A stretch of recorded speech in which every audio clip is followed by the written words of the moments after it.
Tonight, Philadelphia police have named one of the officers involved in the shooting that killed a 27-year-old man in Kensington.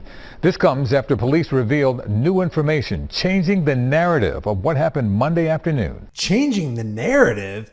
That almost sounds like a lie. In the name of transparency, I strive for our department to release as much detail as possible. We are constantly being told by police department officials all over the country that they're interested in being transparent. In the name of transparency. You know, that quality of being easy to see through, open, honest, truthful. Keeping it real. But when these officials have the opportunity and the means of being transparent, they construct barriers and give excuses on how they can't exactly be as transparent as they want to be at this particular time. And they give all kinds of excuses. Well, we can't comment on that because it might jeopardize our ongoing investigation. Or we can't release the name of the police officer involved in the incident because he's got a 72-hour window of protection.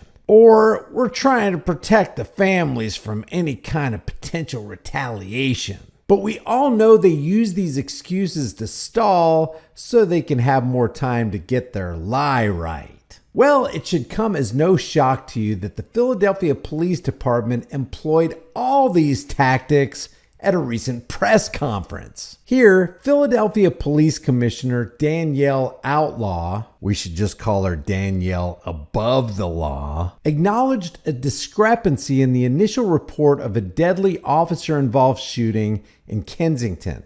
Now, before I play some clips from this conference, on Monday, August 14th, 27-year-old Eddie Irizarry was pulled over and approached by two officers. One has been identified as Mark Dial.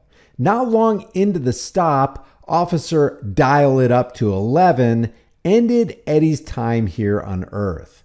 Originally, Philadelphia police reported that Irizarry was outside his car and lunged toward the officers with a knife.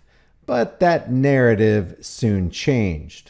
Let's listen to Commissioner above the law as she tries to smooth things over with this public relations briefing.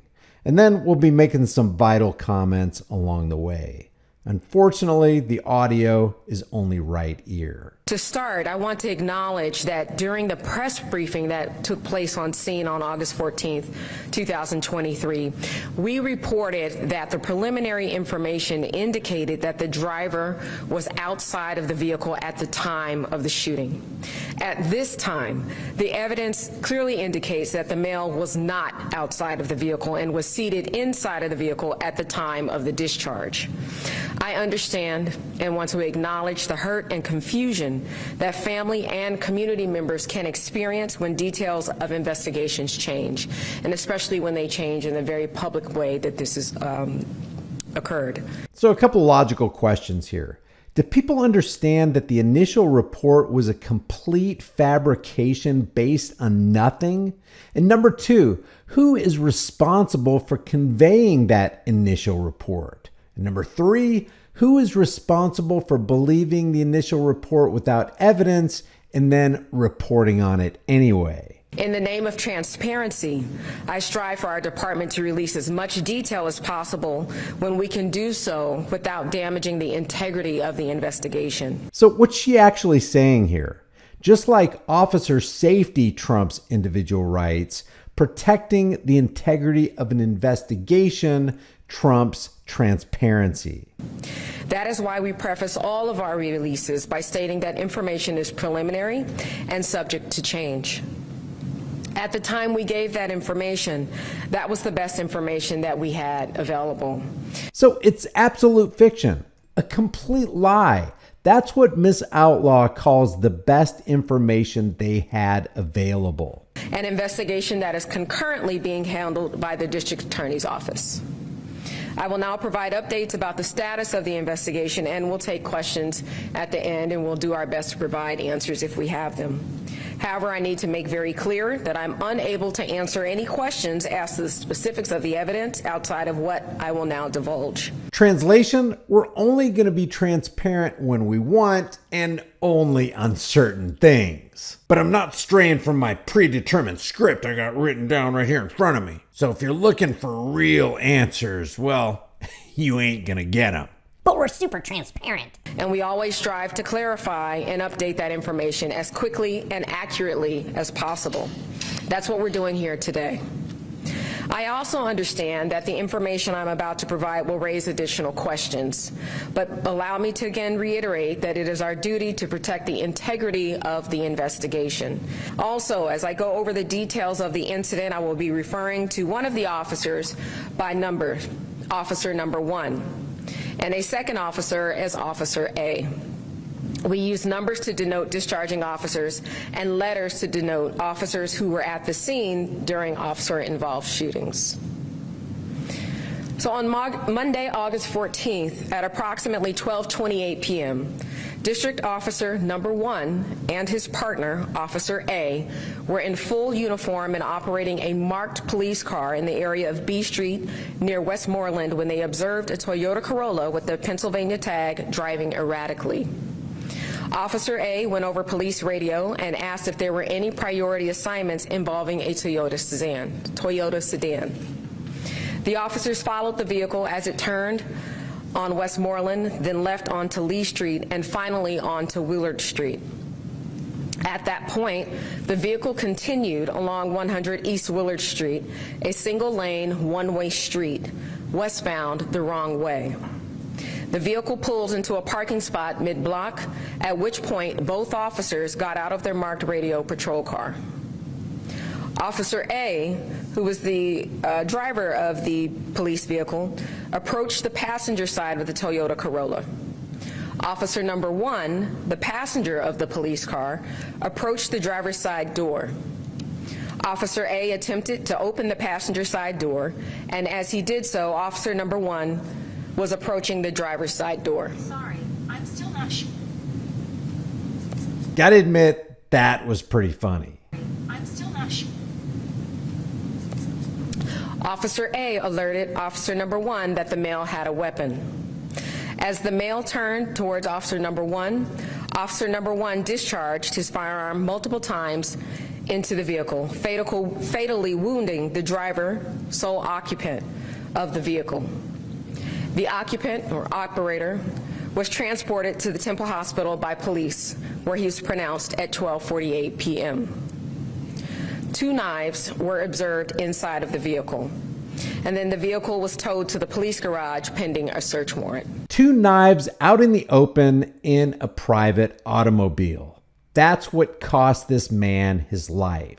So just for some clarity, what happened was Cop A yelled, "Weapon!" And Cop Number 1 freaked out and started firing his gun like a jughead. And it wasn't enough that the man's gone. Now they're going to get a warrant and go through his property.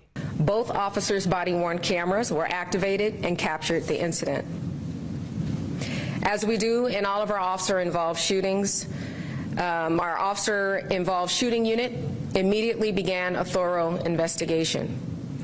I assure our public that a fair and thorough investigation will take place by our department, and I also want to assure that we will provide updates in a transparent and expeditious manner, but only when we can do so in a way that would not compromise the integrity of the investigation. Again, the integrity of the investigation cannot be compromised, but our desire to be transparent can be compromised. What's to investigate when you have video evidence of what actually happened? If they really wanted to be transparent, they would release the body cam footage and let the public see for themselves what happened. This is what you call hiding in darkness and a blatant disregard for the truth. So that's what we hope to do here today, and we will continue to do so as the investigation continues. We'll always strive to be as transparent as possible. We recognize we have to provide the safety for the communities that we serve, and in addition to ensuring the safety of our officers and their families. With that in mind, we will take questions. I'm only going to highlight a couple of questions that they ask her. If you want to hear all of them, I'll leave the link to this briefing in the description below. Here's where they asked the cops who initially sold them on the lie that Eddie lunged at the officers with a knife. Who initially said that the driver stepped out and lunged towards police? That I don't know. Was Ears Harry holding the knife, and did he get a warning to drop it? Those are details that I don't think we're going to go into today. It is an ongoing investigation. I want to mention again, it's very important, we have not yet interviewed the discharging officer.